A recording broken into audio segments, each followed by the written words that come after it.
All right, it's fixing to go live.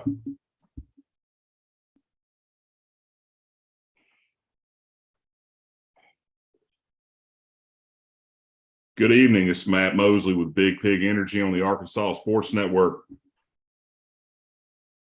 How's everybody doing tonight? Blake, Danny, Greg, Kevin, how you doing? Good. What a weekend, man. Good. Bear with me, guys. I was getting a little feedback from the live video going on in my other ear. Hey, real quick, we want to touch on a few things. We want to welcome everybody that's joining us tonight. This is our first opportunity to do this live. So please don't rake us over the coals too hard on Twitter. You know, our Twitter family, they love to roast on folks. But we want to make sure that they understand, hey, we are not professionals of any sort. We're just Razorback fans like you. Couple things we want to touch on real quick. We want to give a shout out to the Arkansas Sports Network for making this happen tonight. We've got people in this room right now. Greg's in Springdale, Danny's in Virginia, Blake's in Fayetteville, Coach Kelly's in the Little Rock area, and I'm all the way down in Alabama. So to be able to get together and come to you live is a big thing for us, and we appreciate everybody tuning in and being a part of the show. First off, I just want to kind of get off on the start. Missouri State, man, it didn't go like we thought it was going to go. We all had some score predictions. I was looking, I know we had a closest to the score prediction. I think it was actually Greg. Greg was the closest out of all of us. Me and Coach were so far off, it was crazy. But I was right about one thing. Bryce Stevens scored a touchdown on a punt return, and it was a big part of the game. I told you it was going to happen. I hit one out of 300 average. Ain't bad. That'll get you in the Hall of Fame in the major leagues. In baseball, they'll get you a bazillion-dollar contract. It will, absolutely. Now, in football, that'll get you fired. Just ask Chad Morris and Jimbo Fisher and Kevin Sumlin here pretty soon. But they, it seemed like the Hogs came out, man. They looked a little flat. They came out of the gate stumbling around. They got some penalties early, some turnovers that were costly right at the start of the game, killed drives, along with some breakdowns of the secondary, tackling issues on the defense, led Missouri State to come out to a quick lead. I went and looked at this, and I want to hear your guys' take on this. This is a big part of what we're going to talk about tonight. The Hogs as a program had lost 27 consecutive games when trailing in the third quarter up to last night. 27 games. Think about that. The grit that these guys had to have, the want to that these guys had to have to be able to dig down when they got slapped in the mouth early and be able to win. That's a huge accomplishment. Coach, I'll start with you. I know you coached a lot of football. When your guys are down like that and they're getting hit around, going into halftime, what do you do?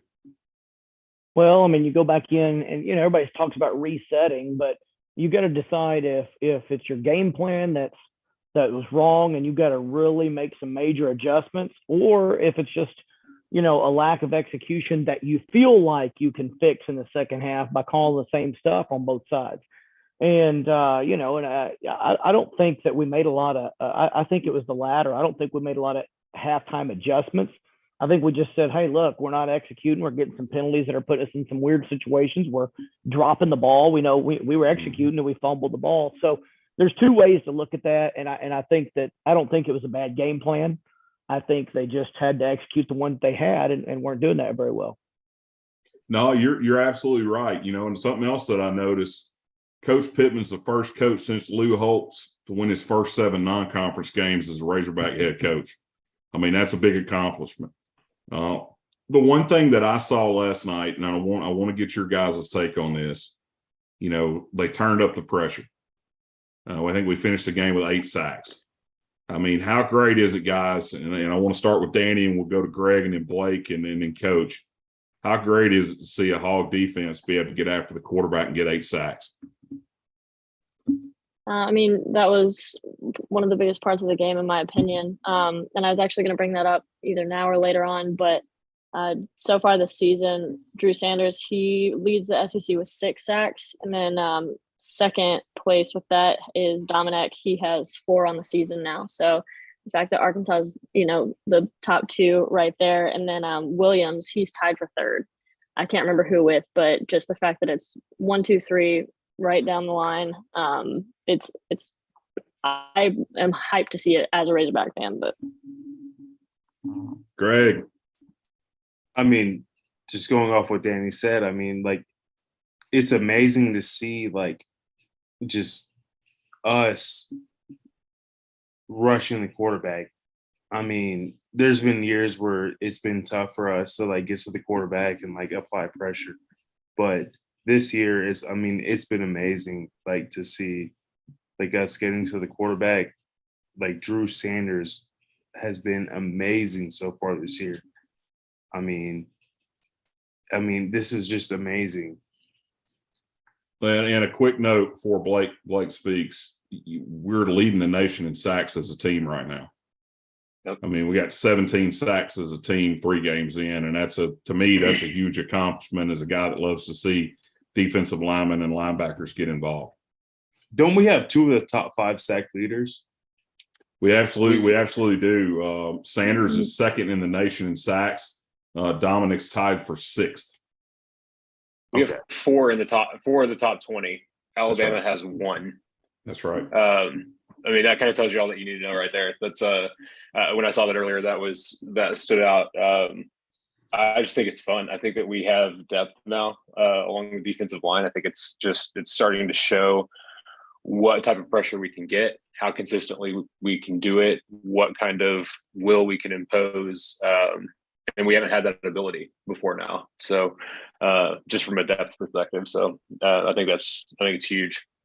And I said this the other day or I tweeted out last night, but I think that a big part of that is just Sanders coming from Alabama and like playing, good ball. Like that's having him come in and kind of be sort of a leader in that aspect has been really nice to see. And I feel like that's kind of pushing the other guys around him.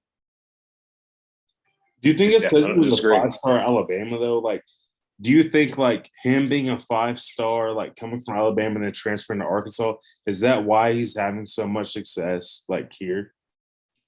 Coach, you want to touch on this? I know you're itching to jump in on it. Yeah, a couple things. One, to answer Greg's question, it's not because he's a 5-star. It's not because of anything. I mean, he's a long body, a strong kid. We talked to Luke Jones. He told us that he was the hardest one that he faced in practice because of his length and strength. It's a powerful combination because, they want to sometimes keep you at arm's length and then push, pull, and do different things, and he's able to do that.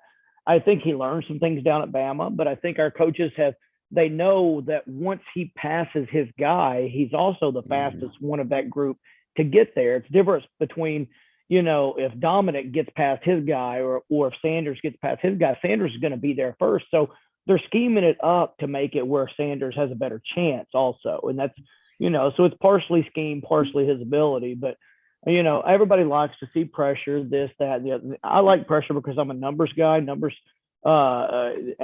true analytics tell you who's going to win games. 77% of all college games are won by whoever has the most sacks, period. Forget everything else. 77% of the games, we've got more sacks. We're going to win a large number of the games. So because part of it is because it's a drive killer. It doesn't matter if you get the sack on first down. Sacks are drive killers. That drive is almost effectively over with if you get a sack. And of course, if you get it on third down, it's over with. And then finally, I think the thing is, and we don't need to think that this number will take place all year.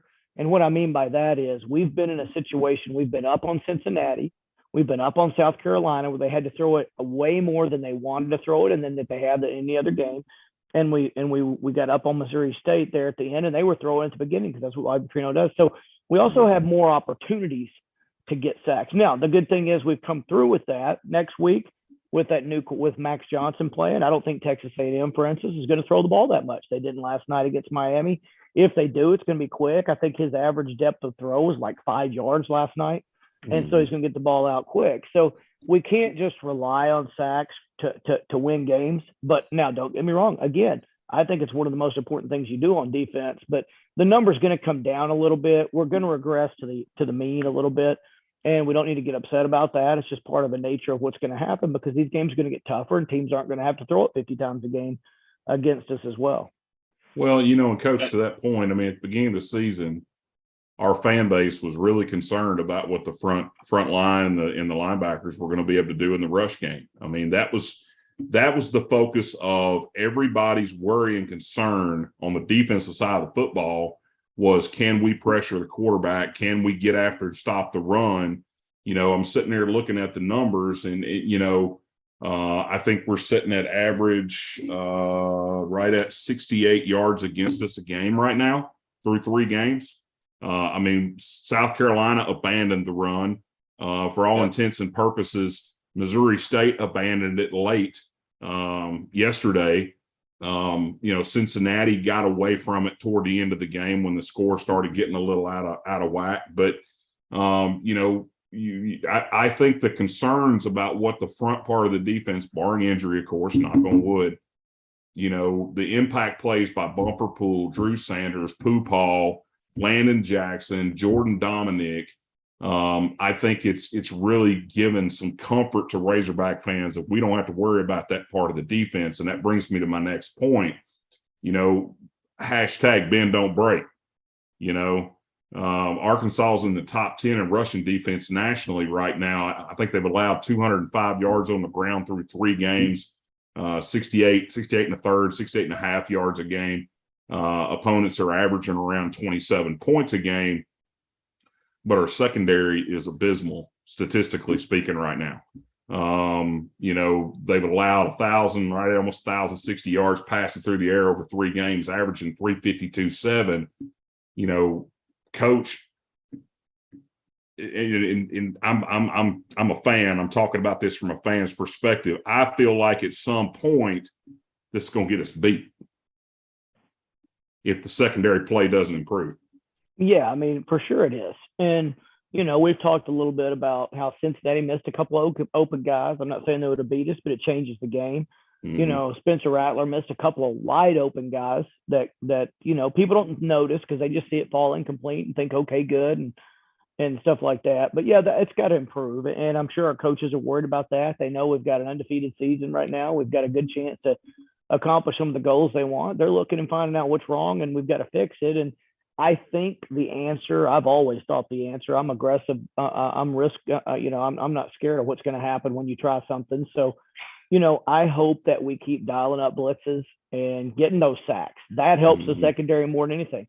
If you looked, I thought Missouri State made some mistakes by letting Jefferson sit in the pocket forever sometimes and sit back there and look. Well, I could teach any of us to play quarterback if you've got no pressure. I mean, it's just back there like playing flag football when there's no rush. I'll stand back there and throw it, wait till somebody comes open. But what I'm more worried about, and we'll see after A&M, because A&M is going to provide an offensive line like we're going to see the rest of the year in the SEC. Mm-hmm. And if we can hold up to that, now we know we've got a quality, really team that can go after the goals that Arkansas fans want to go after.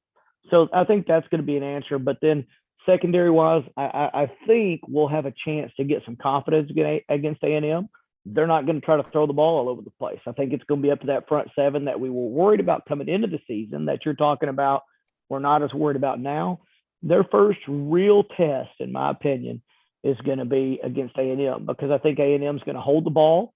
They're going to keep it away from our offense a little bit. Our offense is going to have to earn every single yard they get against that defense, because A&M's been pretty good defensively. Appalachian State ran all over them, but Appalachian State's not your normal Sun Belt team. They're not your normal. I mean, they're a Power 5 team. They really, really are. And so I'm anxious to see how we hold up against A&M. And after the A&M game, I'll draw a lot of conclusions for the rest of the season myself. And actually, I'm going to follow up with you there. One second, Blake. We have a DM from Gravy about the secondary specifically. He said, with the improvement that needs to happen with the secondary, will the return of Slusher make that big of a difference? I don't know what y'all's take is on that. So I was just about to say that we do get Slusher and Bishop back for the A&M game. I mean, I think that there's obviously still a huge need there for for improvement and depth and growth and development, but having bodies back is never going to hurt you. Yeah, and to be clear, now Bishop, I know they said last week the thought was he would be ready to go for A&M this week. I still haven't heard, and I don't know if you guys have, but I haven't heard anything clear or definitive about Slush yet. The hope is he'll be ready to go against A&M, but we talked about it last night a little bit in the post-game space on Arkansas Sports Network. The thought was if he doesn't practice, go through light practice Monday and then have a heavy practice day Tuesday and Wednesday, he's probably not playing this weekend. So the question was asked and not answered yesterday. I expect it to be asked again in the morning when Coach Pittman has his press conference at noon tomorrow. But one thing I want to touch on, and this is something else that kind of shifts gears a little bit back to the offense. What I call that Mamba mentality. Kobe Bryant always talked about being quick like the Mamba and being dangerous and being quiet and doing your job. And, there's a whole book. I mean, he wrote a whole book about it. The Hogs showed yesterday they have an ability to strike quickly and deadly on offense throwing football.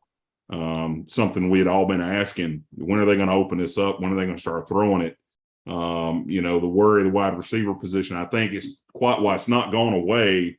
I think it's definitely quieted a little bit from the fan base based on the performance yesterday by Matt Landers and Jaden Hazelwood. And then you add in Rocket Sanders and his pass catching ability out of the backfield. I mean, that's 74-yard touchdown run on that little shovel pass up the middle. That gives you a three-headed pass catching monster on offense and gives KJ options.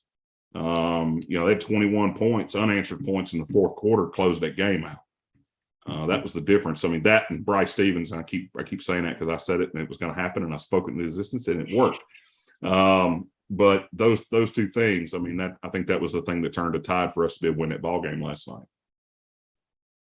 I think Landers is really good. I wish they would scheme to get him the ball a lot more. I really, really would. I mean, they need to run safeties off the slots and bring him underneath on dig routes, and they need to do stuff where they let him run double moves because their protection's really good. I think he is a really good player that they should scheme to get the ball to a little bit more, and that's just going to open up the run game a little bit more. Even if they don't complete them, if you're throwing them down the field, that's going to keep those linebackers coming downhill on our running backs. So I hope they see that.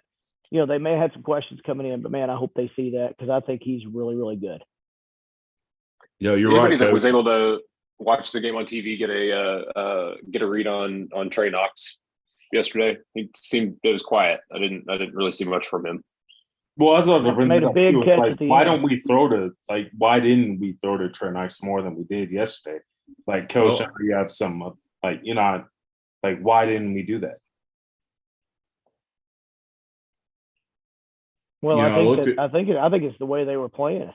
I don't think that's what opened up. I mean, at different times, you can't force the ball to somebody. If you do, you're asking a quarterback to throw it into small windows. And if you look the way they were covering him, I think they saw what he had done the first two games and they want to take him away. And I think the linebackers are paying a little bit more attention, which is what opened up some of those outside things. We were able to hit some of the a little deeper stuff at times because linebackers had to worry about Knox. He did catch that third down when we needed to hold the ball at the end of the game and secure it, on a post corner route, and he looked good doing that. So, you just can't. It's going to be spread around. I mean, one week if Landers has 150 yards, the next week somebody's going to try to take him away. It'll be Knox or Hazelwood or somebody else. If Hazelwood has a big game, that'll be the other guy because teams they don't want to get beat by the same guy that the guy got beat by last week, and I think that's just part of it. Well, and to touch on what Greg was saying, I mean, he was targeted 7 times. He had 3 catches. That means he dropped the ball 4 times or, there was a situation where DB was on him. He was covered. So, I mean, he had his opportunities yesterday. He just got to make the most of them when he gets them. So I have a take. I just got a message. So it was Landers. It was him that, he can get open, but he struggles catching in traffic. Do you all agree with that? No, I mean, he caught several balls last night in traffic, if memory serves. Where he struggled and where he struggled at Georgia, I think was more wide open stuff. I mean, we saw it last week against South Carolina. He had one where he heard some footsteps and KJ, put something under it and it just went through his hands. I think it's a confidence deal for him. I think he needed to have a big game. I think he had one this last week, and I think he'll get more and more confidence. And you'd like him to get it without making those mistakes or dropping those balls first. But some kids just aren't like that, and he's still a kid. So, and he's never, he's being thrust into. I mean, he's a big kid, good-looking kid. I mean, he's got a lot of pressure on him. I think he probably put some pressure on himself. But I think last week was a good week for him to show what he could do, to gain some confidence, and hopefully not have any of those weeks like Matt just mentioned anymore. Blake, you were wanting to add something. I didn't want to step on you again, buddy. I'm sorry. Oh, hey, no, you're good. I've adult ADHD, long forgotten it. That's way out there. Hey, one thing that I, we talked about this a little bit earlier when we kind of got started, but, I wrote down in my notes, belly up. When you go to a FFA fair and you go see hogs, a lot of times they're laying on their back belly up and people run by and rub their belly and they always comment how soft it is and, how great that looks and everything else. This thing got down, didn't roll over. I mean, I'm glad as a fan, I'm glad that they got this game out of their system a little bit. Because if this situation gets repeated against a Texas A&M or an Alabama or BYU or one of these other teams that have more talent, more depth, it's going to be a lot harder for us to come back from. They got down multiple scores multiple times. They came back every time firing. The one thing that I really, really like to hear at the end of the game is, Coach Pittman, he owned it. He said, Bobby had his team more prepared than we were. And Coach, we talked about it in the post-game space on Twitter last night. Let's face it, Bobby P is still Bobby P. I mean, that dude's probably in the top 5 play callers in all time in college football, in my opinion. I mean, the guy flat can call a football game. We got a question from Brad. He wants to know what you thought about the scheme that Missouri State was running defensively against Arkansas early in the game. I didn't think their scheme was very good the whole game defensively. I think they were trying to bend but don't break, and we fumbled the ball a couple times and gave it to them. They weren't stopping us by any means. If I was them, I would have been. And then late in the game too, they were letting KJ sit back there forever. It obviously wasn't working. If you give a quarterback that much time, guys are going to get open. I mean, they're just going to. It's hard to cover. It's the first. I said it on the space last night. It's the hardest thing to do in football is guard that 40-yard deep by 50-yard wide square, 2,000 square yards with 7 guys. So I didn't like their scheme. I would have been attacking. He was attacking on offense to start the game. I would have been attacking on defense to start the game too, and trying to see, how does this kid throw? How does Jefferson throw with somebody in his face every play? Or maybe he makes a couple good throws, but if we hit him enough, does that change it? Does that get him down looking down at the line of scrimmage instead of looking downfield for his receivers? So, I was as pleasantly, just as a play caller, as somebody that just loves and respects great play callers, as beautiful as I thought his game plan was on offense, I equally thought it was as bad on defense. Well, I mean, it was kind of a repeat of what we saw when he was the Razorback coach. I mean, the defenses were not – I mean, they never were stellar. I mean, they were kind of, Wiley Sanders hung around a lot longer than I thought that old Yosemite would hang around. So, the other thing I want to touch on this real quick, guys, still talking about the offense. What a job Rocket Sanders is doing. That dude's firing on all cylinders right now. Just a quick stat, Rocket Sanders is one of seven since 2000, 7 SEC players to record 100+ rushing yards, 1+ rushing touchdowns, 70+ receiving yards, and 1+ receiving touchdowns in a single game. One of 7 in 22 years. Sanders is the first Razorback since TJ Hammonds in 17 against Coastal. And TJ Hammonds was, bless his heart, he was at Arkansas for like 12 years, I think. 100 plus rushing yards, 1 touchdown, at least 50 yards receiving, and 1 receiving touchdown. He's eclipsed a 100-yard rushing mark for the 3rd straight game. He's the first Razorback running back to rush for 100 plus yards in his first 3 games of the season since Jonathan Williams and Alex Collins did it in 13. And it's awful funny. Who was the offensive line coach in 13? Does anybody remember? Am I Not a my clue. Alzheimer's kicking in? I mean, he's a big fat guy, kind of loud, kind of a good old boy, likes cold beer and liquor. Sam Pittman. Jesus. So yeah. So I mean, you think about it. I mean, what Jonathan Williams and Alex Collins were able to do in 13, Rocket Sanders is doing it right now. One of the things that I want to ask you guys, and I want your opinion on this, we talked about it last week. You got a deep running back room. We got Rocket, we got AJ Green, you got Dominion, and you've got hopefully Dominique coming back. Dominique hasn't played yet. He was dressed the last 2 games, but he hasn't seen a snap yet. I'm going to ask the question again. Coach, what do you do when you got 4 guys that are all equally talented in different ways, but you got one dude that's really, really hot and he's tearing up? I mean, nobody can stop him. What do you do? How do you distribute the carries? Yeah, well, number one, you always give it to the hot guy.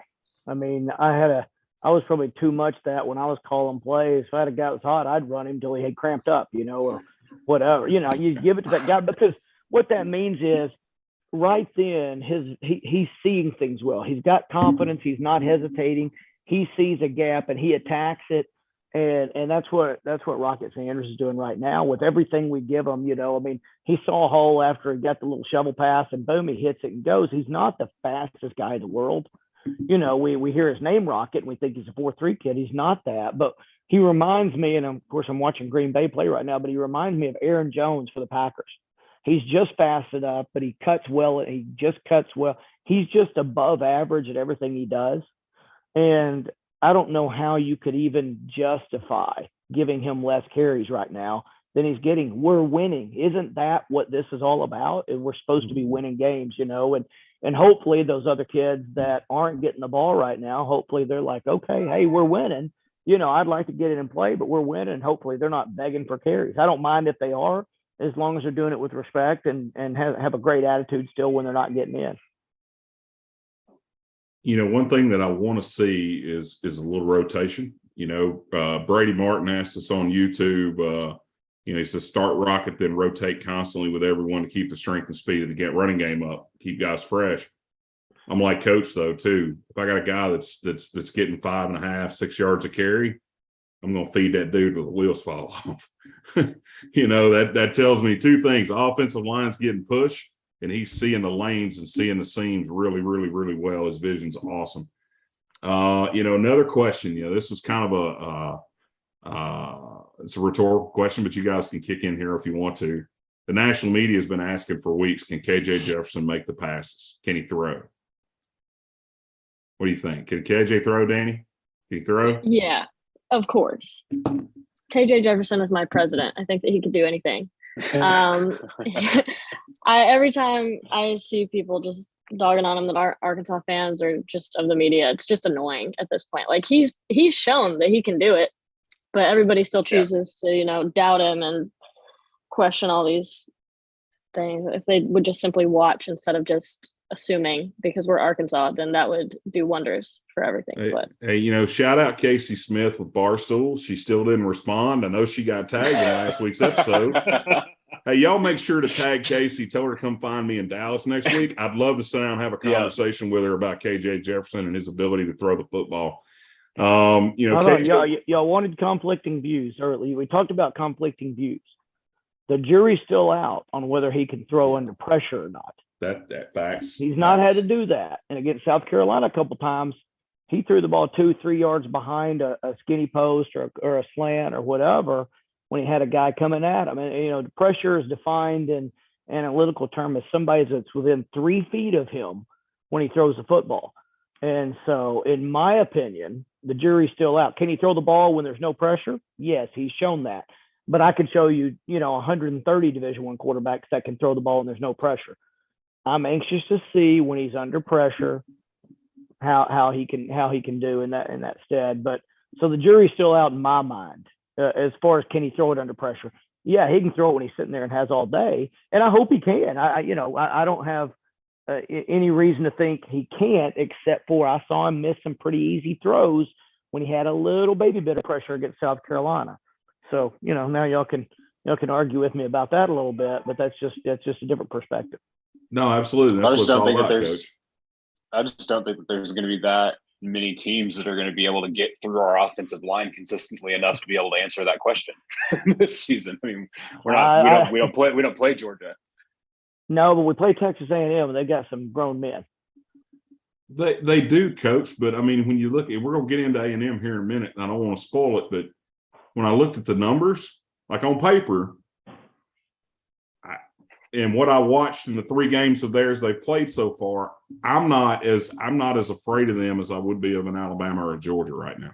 Well, no, for sure, not. You just named the 2 top teams in the country, though. Well, I mean, I'm just saying from a talent standpoint. I mean, I know A&M, and we're going to pause that because I don't want to ruin the next half of the show because I could go all night talking this with you. Real quick, want to say a few things. KJ had a career high yesterday, 385 through the air, went 19 for 31, all season highs for him, attempts, yardage. First half, he was 9 of 15. His average went down a little bit in the second half, had some drops, had an interception, but he still got a touchdown through the air. That's the most he's thrown in the first half as a Razorback yet.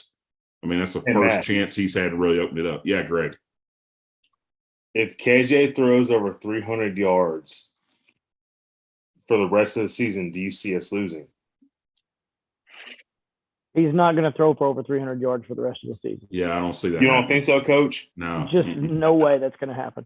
I don't see You think that. it was just because it was Missouri State that he threw 385 and – Well, I mean, it was by design that they threw, and we talked about that on the show before. We wanted to see. I wanted them to practice throwing the ball in case we have to, and they did. I thought that was a fantastic game plan. I wish we wouldn't have fumbled, but in the end, it's going to serve us better. Like Danny or somebody said, one of y'all said, it's going to serve us better that we played that game and we had to come back than it would be at beating them 62-5 or something, Right. But it was against a defense that's not as good as what we're going to see. It was 80 yards of it came on a shovel pass.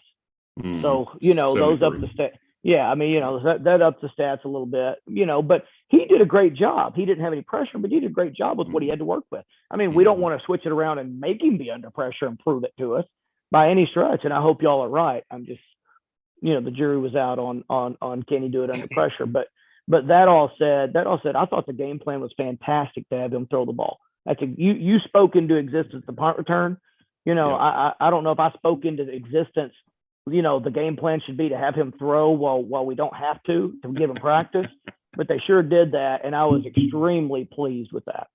He's done something that hasn't been done in a long time. Going back to last season, KJ's had 4 consecutive games to rush for a TD as a quarterback. It's the first time it's happened since '88 when old man Quinn Grovey did it for the Hogs in the Southwestern Conference.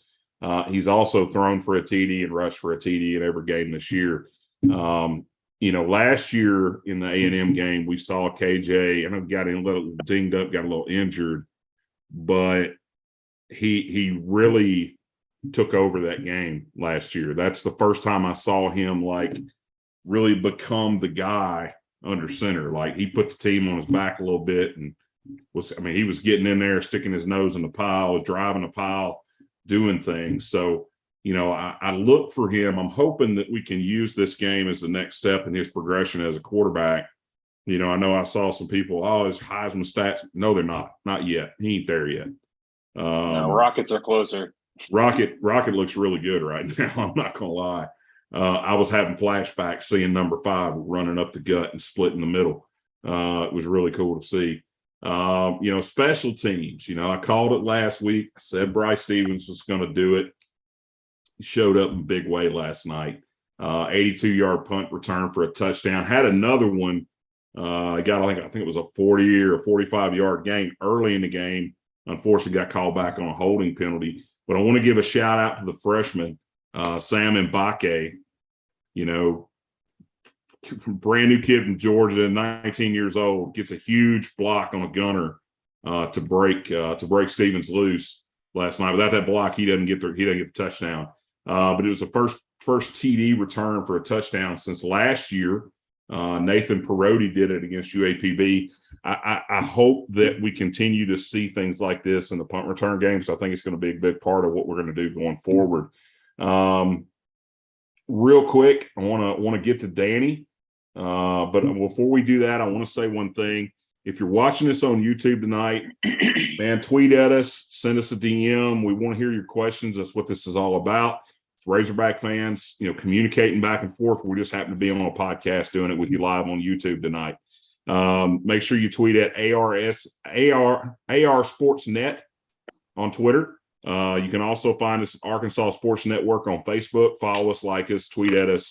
We're here every week doing this video podcast. We're also doing spaces on Twitter on Thursday nights. Around 8:00 every Thursday night, we do a pregame space. We're going to do one this week, getting ready for the Texas A&M game. And then we do a postgame space every after every game. So we're looking forward to getting with the rest of the Hog Nation this week in Dallas. I'm going to be in Texas. I think, Blake, you're coming. We're going to have a good time in Texas this week as we go against A&M. But Danny, why don't you give us some Twitter hot takes? I know yesterday was especially in the first half, I messed around and started a space at halftime, and I was like, "Ooh, boy, this is fun." But I want to hear what some of the folks are saying on Twitter tonight. Yeah, Twitter got pretty messy yesterday. The hot takes that I'm not going to talk about are all of the people that were on their Sam Pittman slander train. We're not doing that. Y'all can find me in the parking lot. So the first one is actually not even from an Arkansas fan. It's from a Mississippi State fan.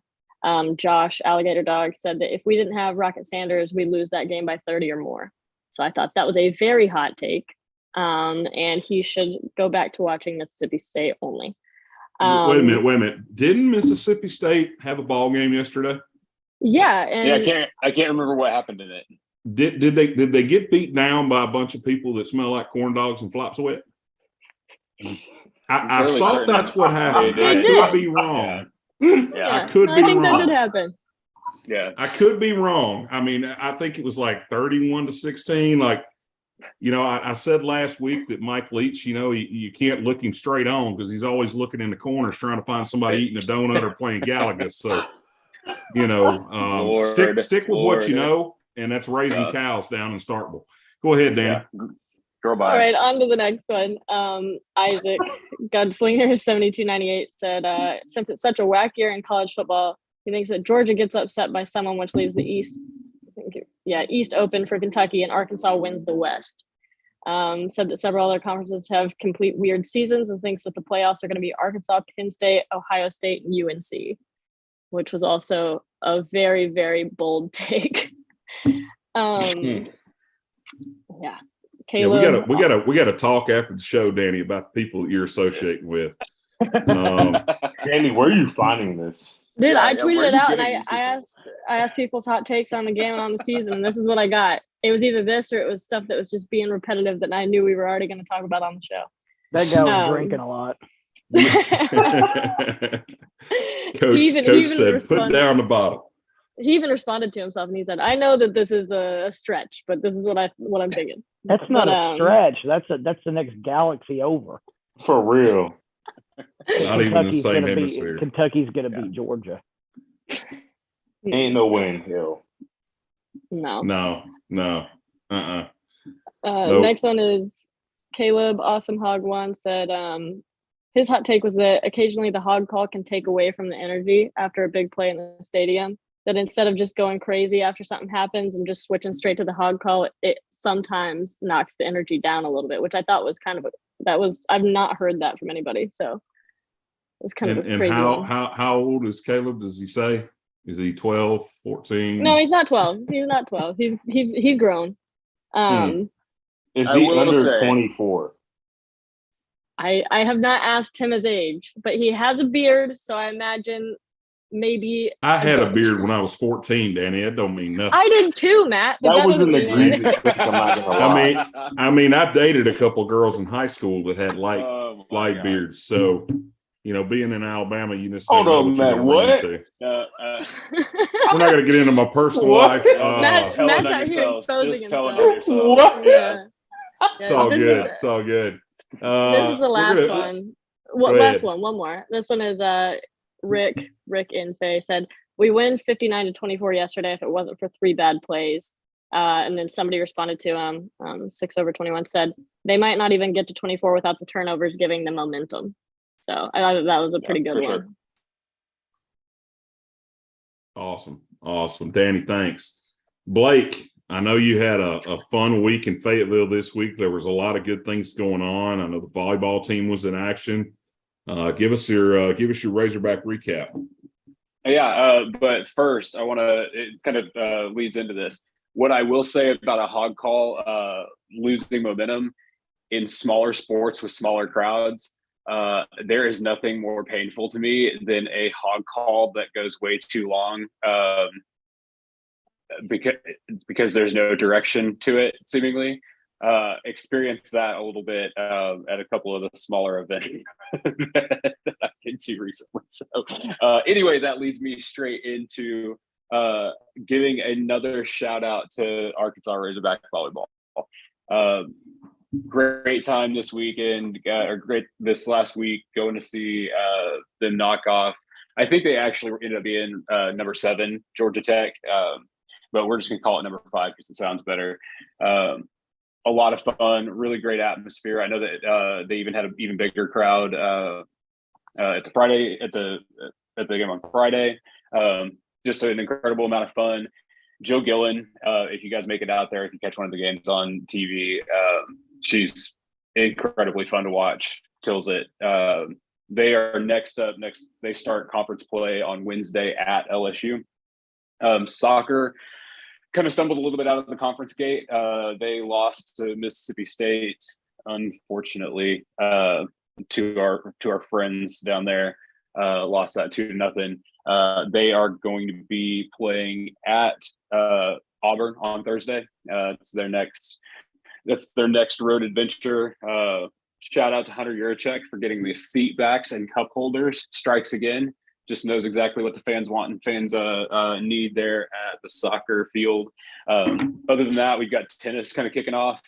They are in there's a week-long tournament thing that they've got going on there called the UTSA or UTSA Fayetteville Future, and then they get the ITSA tournament as part of that. So 3 Razorbacks are in the qualifying draw for that. You can go check them out at Billingsley all week long, free admission.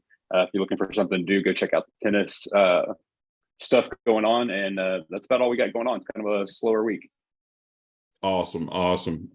Real quick, just want to reset, give a little shout out to our sponsor, Mid-Delta Land Management out of Lake Village, Arkansas, serving the entire state of Arkansas with specific land management strategies targeted to get the best value out of your property and increase your annual income return and produce premium land appreciation. Call our partners at Mid-Delta Land Management today at 870-737-2217 to schedule an appointment. We really appreciate our partners with Mid-Delta. They've been a big part of what we've been able to do with Big Pig Energy so far this year, and we look forward to continuing that relationship through the rest of football season. You made me go find that in my email also you could read it and not let me read it. That's okay. I had it laying here and I didn't know if you found it, so I went ahead and did it anyway. So you can hit me later. Reset. We're going to Texas A&M, guys. We're going to Dallas Saturday night, 6:00 primetime game, ESPN. Chris Fitzpatrick said on YouTube, said the real test is coming. Don't get too happy yet. Looking at the record, Arkansas leads the series against the Aggies 42-33-3. Had 3 ties.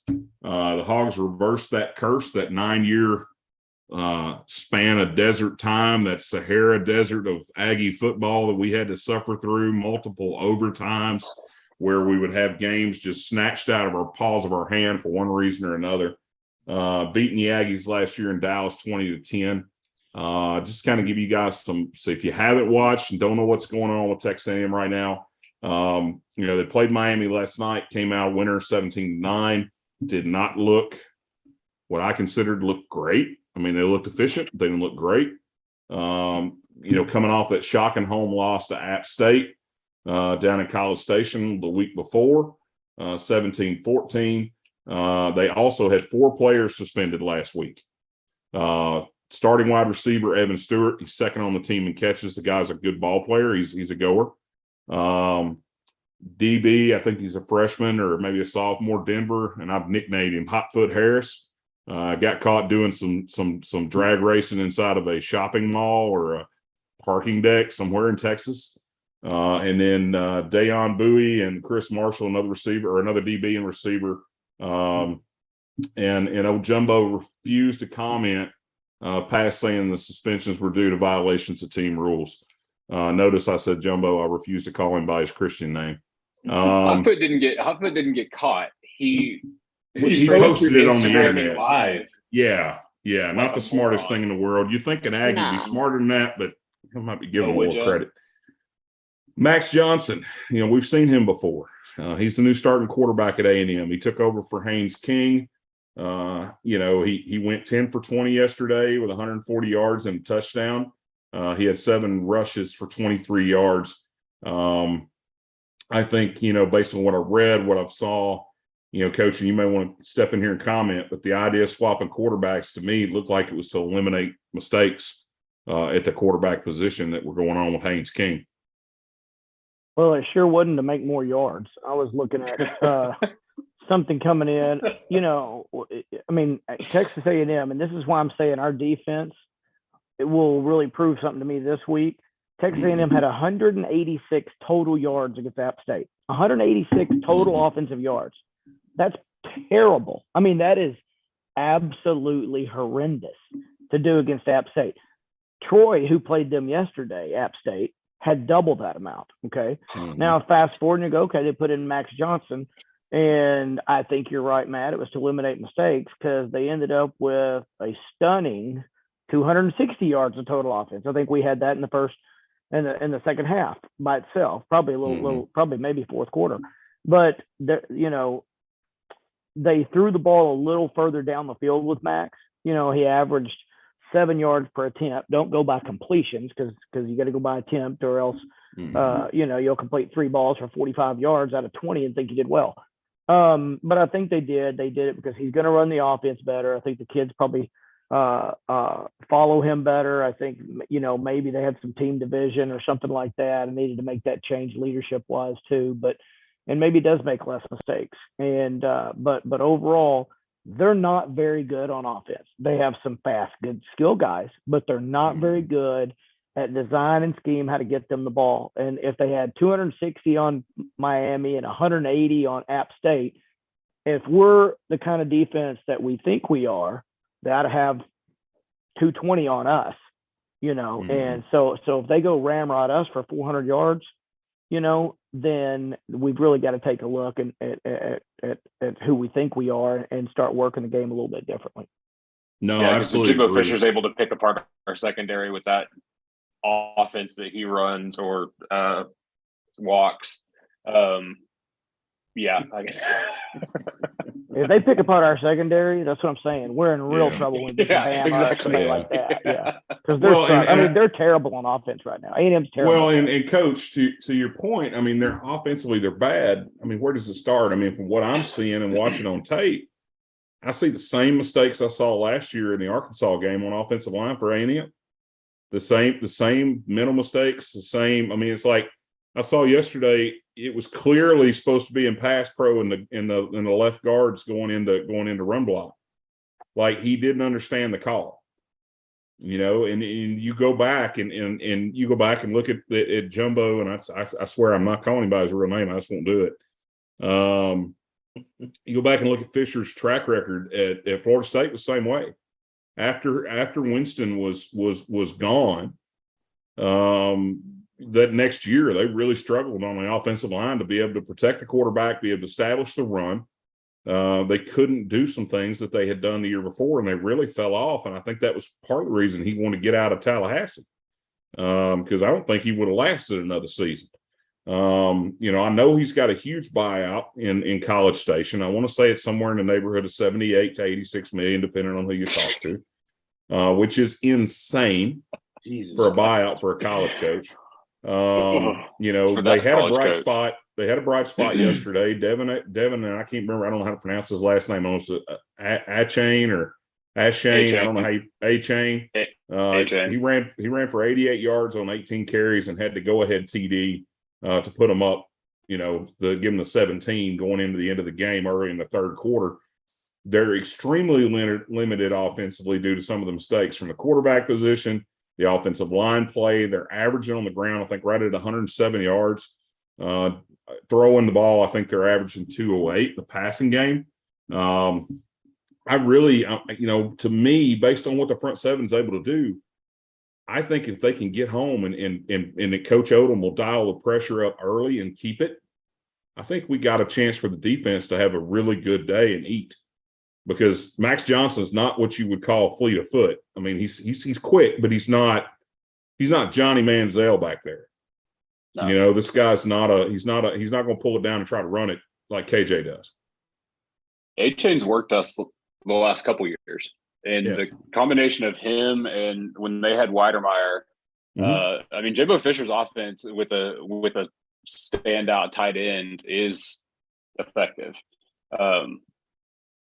But I'll be interested to see if A-Chain has any kind of a day. Honestly, I don't. I think our run defense is to the point now where I'm not super worried about that. But he has given us fits in the past. So, talented kid.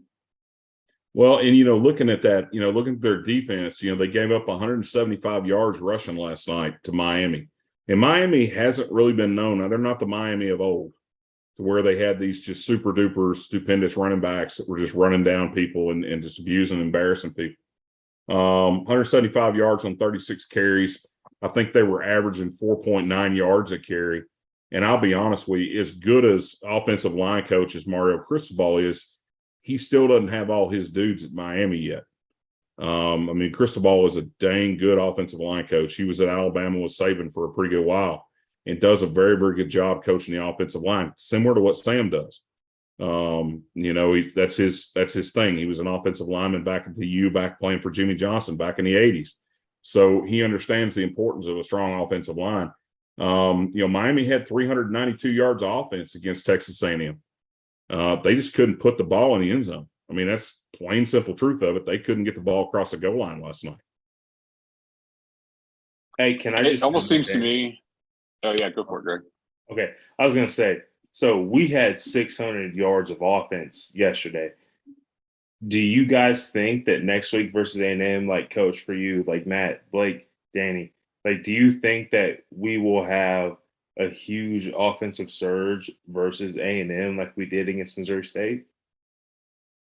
No, not by any stretch. I think they're going to make the game slower.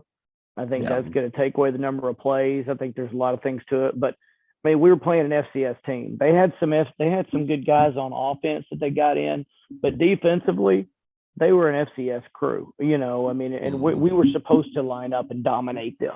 I'm glad we didn't. We could have lined up and just ran all over them and never thrown a pass, I think, and would have been fine. I'm glad we didn't do that. We talked about that, but no, A&M is going to present a whole other problem. I'm telling you, I'll be amazed if the total of the game goes over 50. I think it'll be, it might be a 21-17, 23-17, something like that kind of game. I could see that very easily happen. It's going to be a grind next week. But again, if we come out on top after playing a grind like that, then I think that does us well going into the rest of the season as well. Okay. I think it kind of depends on how the first quarter goes, honestly. I think if it goes like it did last year and we get up on them early, I don't think this team has the faith and belief in their season to fight back from that. I really don't. I think it could get there is the chance that it could get ugly, but it wouldn't be because we just out schemed them or talent or anything like that. It would be because they just stopped caring. They do like a collie dog and turn their belly up, just let us rub it all day. Yeah. I mean, that's the, you know, when we're getting to this, you know, what the three keys of the game, you know, what we look at to say, these are three things that have got to happen for the Razorbacks to walk out of there with a win. You know, the first thing is win in the trenches. That's offensive and defensive line, you know, linebackers, tight ends doing their job. You know, they need to flex their muscles and establish dominance early on the offensive side, both in run and pass protection. They need to give KJ the same amount of time that they gave him yesterday, you know, from an offensive perspective. He needs to play a clean game. On defense, I want to see the front, and I want to hear you guys' take on this too. I want to see the front 6 or 7 guys get home on the quarterback and run their sack and pressure numbers up. You know, quarterback hit numbers. I mean, it's not a sack, but it's a high stat number for a defensive lineman when they can go in there. And one thing that drives me nuts, Coach, and I'd love to hear your take on this. I love seeing defensive linemen run with their hands in the air, especially when they're getting close to the quarterback. I don't see that happening a lot. And that's something that I want to see these guys doing, because I think a lot of times, as big as we are across the front, it just creates more problems for the quarterback to be able to see down the field. And then creative blitz and pressure packages out of the linebackers and the safeties. I saw Jaden Johnson last night get a really cool twist package. You know, we talked about it last night, Coach, the way they were using Drew Sanders, setting him up behind the defensive end on top of the left tackle to confuse the tackle on the guard and getting an open seam to the quarterback. Yeah, I'm with you. I think, matter of fact, I would say of everything that in football that you see, the least coached thing, period, is defensive linemen getting their hands up and knocking passes down.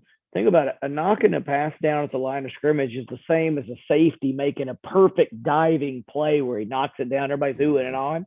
I'd rather knock it down at the line of scrimmage so it didn't have any chance. And it might get tip-picked and all that kind of stuff. But, you know, that's just not coached very much. And it's a fine line, because what you can't just start with your hands up. You know this. They've got to put their hands on them, and they're using their hands to try to keep the offensive lineman's hands off of them. They don't want to grab and tie up, but they have to keep their eye on the quarterback instead of the guy they're fighting with, because when they see his hand come off the ball, that's when they have to stick their hands up. And you have to coach that every single day to get guys to do it well. And you're right. I would love to see that more, especially against a brand new quarterback that, like we're going to see next week, that's got one game under his belt. I think it can be intimidating. And as soon as he gets knocked down, I've always had to coach quarterbacks. When they got one knocked down, they come to the sidelines. They're like, "Coach, should I start throwing that sidearm if I see it put his arm up?" No, you can't do that, because then it'll get stray. You'll throw interceptions. I mean, you know, it's that kind of thing. But quarterbacks start asking questions on that stuff too. And so, yeah, I would definitely like to see us do that. But you got to coach that. That's not just going to happen. I mean, you have to coach it every single practice, because it's not normal to do. Hey, Coach, do you think that they're going to try to do, just because we're able to get home, the power that we have up front? Do you think they're going to scheme a lot of quick throws, quick short stuff, just try to get the ball out of his hands so he's not having to make those high pressure throws? Stuff?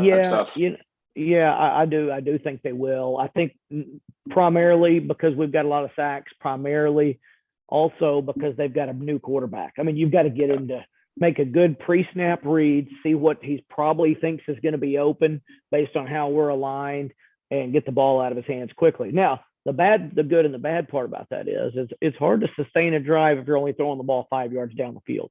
In the NFL right now, there's 3 teams that are throwing the ball on average less than 5 yards down the field. They're not very good on offense, because you can't go 16 plays to go 80 yards at 5 yards a pop. You've got to have some of those 20-yard plays in there. And I think that's what A&M's problem is. Looking at them right now, is they don't have a quarterback they felt confident in, whether it's the King kid or this kid. They're not able to throw any intermediate passes 15 yards down the field behind those linebackers that are open, because they're so enthralled on getting it out quick. Now, they didn't give up any sacks last night, but they also only threw for 140 yards on 20 attempts. So if they do that against us, I feel pretty good about our defense's chances of holding them to a very, very low score, lower than we held Missouri State to. Yeah. The other thing that, the second thing we've got as far as the 3 keys for the game, eliminate penalties. I mean, we had some drives get killed on penalties yesterday. Silly penalties that stop drives and lose valuable field position. I was bragging on, and I hope he doesn't get his feelings hurt when I say this. I was bragging on Luke last week because he'd been playing clean, and he had a penalty last I checked week. into that penalty. I checked into that penalty today. I bet you did. It was not his fault. That was not his fault. He left because the guard left. The guard left at the same time he did. It was a miscommunication with the center, because I was like, Luke doesn't get those kind of penalties. I mean, he's a really, really smart kid. He's like a 27 ACT kid, one of those guys. Yeah. And he didn't make those mistakes very often. I was just disappointed today, and I wanted to know. I just had to know. And he's not throwing the blame. He's like, hey, I'm supposed to leave when the guard leaves. And he left. If you'll look, we left at the same time. And they could have called us both for the penalty, but they called me, and he didn't mind it. I mean, he didn't nobody volunteered to tell me he didn't do, it wasn't his fault. I went and asked because then I went back and looked at it, and I thought he did start at the same time. What's the deal? I didn't know what was going on. He actually said that the center was a little slow on the snap, to be honest with you. Gotcha. And the last thing that I want to see is this week, secondary, we've talked about it. We talked about it last night. Secondary is an issue. It's just the back end of the defense is not looking great right now. I want to see the DB step up a little bit, stay home with their assignments, don't get caught drifting their eyes. I think that's part of the problem, Coach. What I watched today, it looked like guys were drifting their eyes back to the quarterback, getting caught out of position.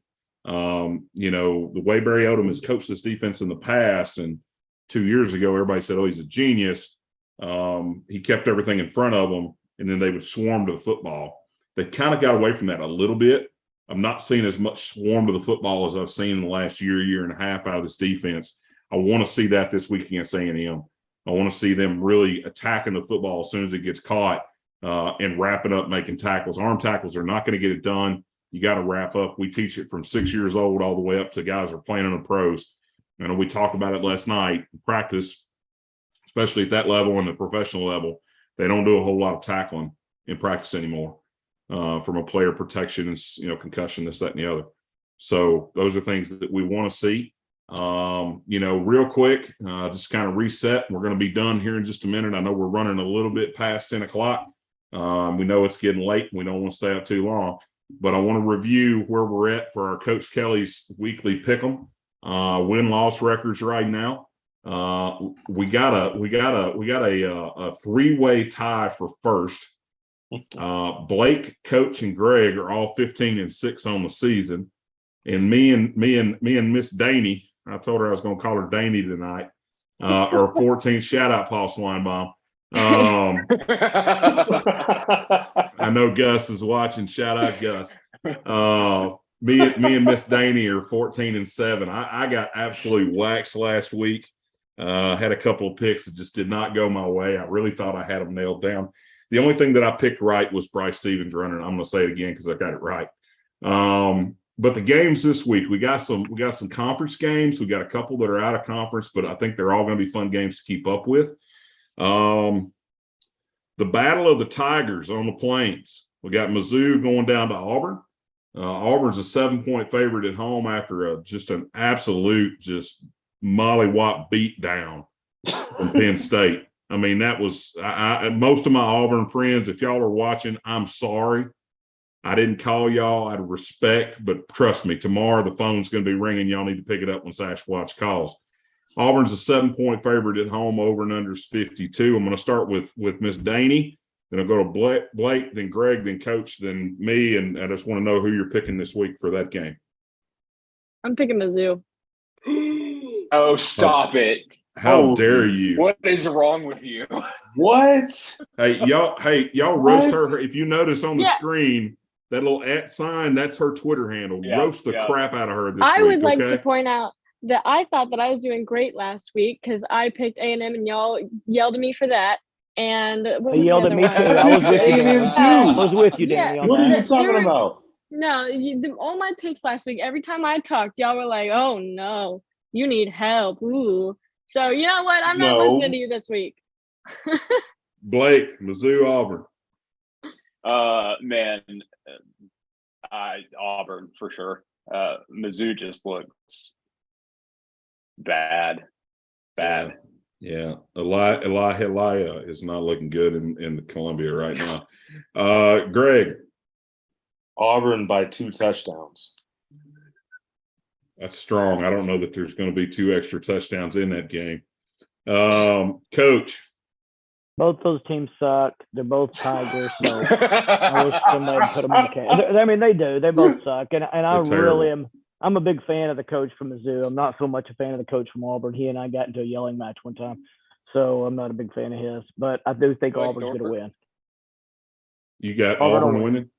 Well, it's at Auburn. It's the battle of the less suck. It's a battle. Jeez. I mean, that's what A&M in Miami was. I got too many. I got too many friends, and my wife's an Auburn fan, so I'm gonna have to go Auburn. Florida and UT. It's at home in Knoxville. UT is playing great football. Florida's quarterback still has not scored a touchdown this year. I think this is going to be it's going to be a lot more lopsided than a 10-point spread. They got UT favored by 10, over and under 63. Go ahead, Danny. Tennessee. God, you're on a roll tonight. Go ahead, Blake. Tennessee by a country mile. Like, it's not even going to be close. Greg. I'm going to agree with Blake and Danny, or excuse me, Danny. Danny. Danny. Coach. Tennessee will win, but Florida will keep it within 10. Okay. I'm going to write that down so we can Hot check the score next week. That's hot. Hot take. I don't think Florida's going to be able to keep it that close. I think Tennessee's going to win by at least 18. Hendon Hooker looks really, really good throwing the football. Yeah. Tennessee defensively, and I know some of my Razorback brethren are going to probably go, bleh, but Tennessee's defense is looking a lot better. They're looking improved this year. I don't think they're going to be like New Year's Six or anything like that myself, but I don't think they're there yet. But I do like what I see out of Josh Heupel. I know I'll make a lot of fun of him being on the field film or weight loss plan, but from one fat guy to another, I'm on the Heupel train for right now. Vandy at Bama. I know I shouldn't even have to ask this. Bama's favored by 40.5 at home. Shout out AB. Shout out AB. Yeah, she probably will. Shout out AB. The over and under is 59. Bama has, they had a big week last week. Come back off the Texas game. They didn't play great. Came out and blew out Louisiana Monroe. I think they scored 63 points. Scored in all 3 phases of the game: offense, defense, and special teams. I'm assuming we're taking chalk Bama across the board. Is that pretty much the consensus? Mm-hmm. Yes. Okay. I'm marking it down. This one's a fun one. This one, I really want to hear Coach's take on this one. Texas at Texas Tech and Lubbock. Texas is going to beat them like they stole something. You think, Coach? Texas is only favored by 4.5. The over and under is 59. So Coach is taking Texas. He's already gave us his prognostication. Danny, what you got? I'm taking Texas. Blake? It physically makes me want to, I would rather die than say this, but Texas. That was about where I was. I almost picked Tech just because I hate Texas, but I think they're going to be kind of the next OU. I think they're going to be that team that consistently gets to the end of the season and gets their ass just beat gets their rear end just beat like a drum. I love it. Greg. Just like what Blake and Danny said, I would rather get run over by a bus than say what I'm about to say, but I do feel like Texas is going to win this game. And I want to throw up just by saying that, but Texas is going to win. See, this is how I know that you three, not Coach, you three were raised wrong. Oh, There is never a situation that is acceptable that you picked Texas to win at anything. I literally said I would love to get by a bus. Guns up. Guns yeah, up. I mean, it doesn't feel good, but I'm trying to get this first place. I'm trying to spot, win. Okay? I am trying Hey, to look. win. That's literally all I care about. I will cry. I will. I will cry live just because I said what I said. Well, Like, we all know that I do Blake not thinks want to you- root for Texas. Guns up. Texas Tech. It's going to be close. Actually, honestly, if you want to get real, but I'm picking Texas because I hate Texas. But if you get real, Bijan Robinson he's a real deal. The guy can go. He's got some talent. Next game, Clemson at Wake Forest. Clemson's favored by 7 away. I think this game's going to be closer than 7. Over and under is 57. Danny, go ahead. I originally had Clemson on this one, but I think I'm going to go Wake. Interesting. Blake? Yeah, I'm buying Wake stock this season. Greg? I got Clemson. Okay. The running Davos. Yeah, does it stress y'all out? I feel like one of these days he's just going to take a tumble. He's going to go rolling down that Oh, little I'm hill. waiting for it. So, He runs 40 miles an hour. Yeah, it's the quick. good Lord's And the only thing that He keeps him is on his crazy. feet. I've been to so many Clemson games. Coach, when I did lived you in not South see the Carolina, it clip was from this bad. week? Do what? Did you not see the clip this week of Dabo running down from the rock? Huh. Oh, yeah. He was He shot was. out of a cannon. I'm going to be honest with you. He was a GA when I was in high school at Pelham High School in Alabama. And I never saw him run that fast when I was in high school. Well, if he'd ran that Okay. fast in college, you wouldn't have been a walk-on. Yeah, you're probably right. Coach, who you got? You got Clemson or Wake? Well, I'm still puzzled. Everybody, now I get it. Everybody's like, I'm just trying to win. That's why I said Texas. I'm just trying to win. That's why y'all told me we were playing against the spread the first week, and I've had to come from last to first to tie the top this thing. So, I see how y'all are, but it's about the win for me. Wake Forest, I want to pull for Wake Forest, but they're not going to beat Clemson. Coach, I said that to you on Twitter. Clemson will beat them. I'm contrary. I'm picking Wake Forest, and reason I am Sam Hartman. I like that kid. I like the way he plays. I think Sam Hartman has a big game at home. It's going to be a good opportunity for them to take control of their destiny in the ACC. Last game, Arkansas at Texas A&M. Technically, it's a home game for A&M in Dallas.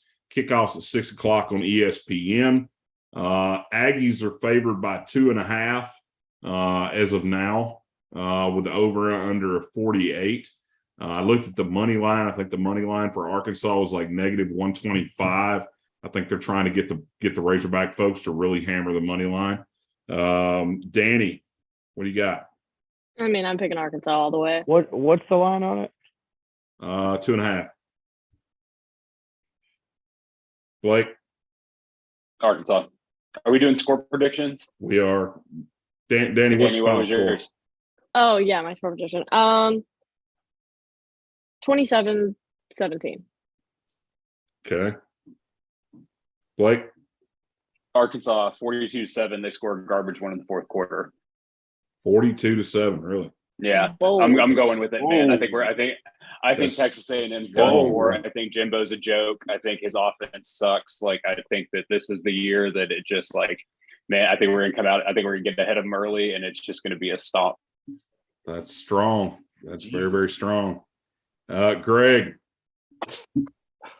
I'm going to say Arkansas, but I'm going to say 24-17. One touchdown game is going to be a hard-fought battle. Boo. Coach? He's lubing up.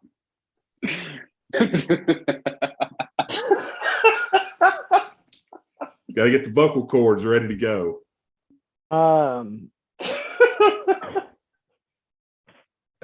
Texas A&M 24, Arkansas 20.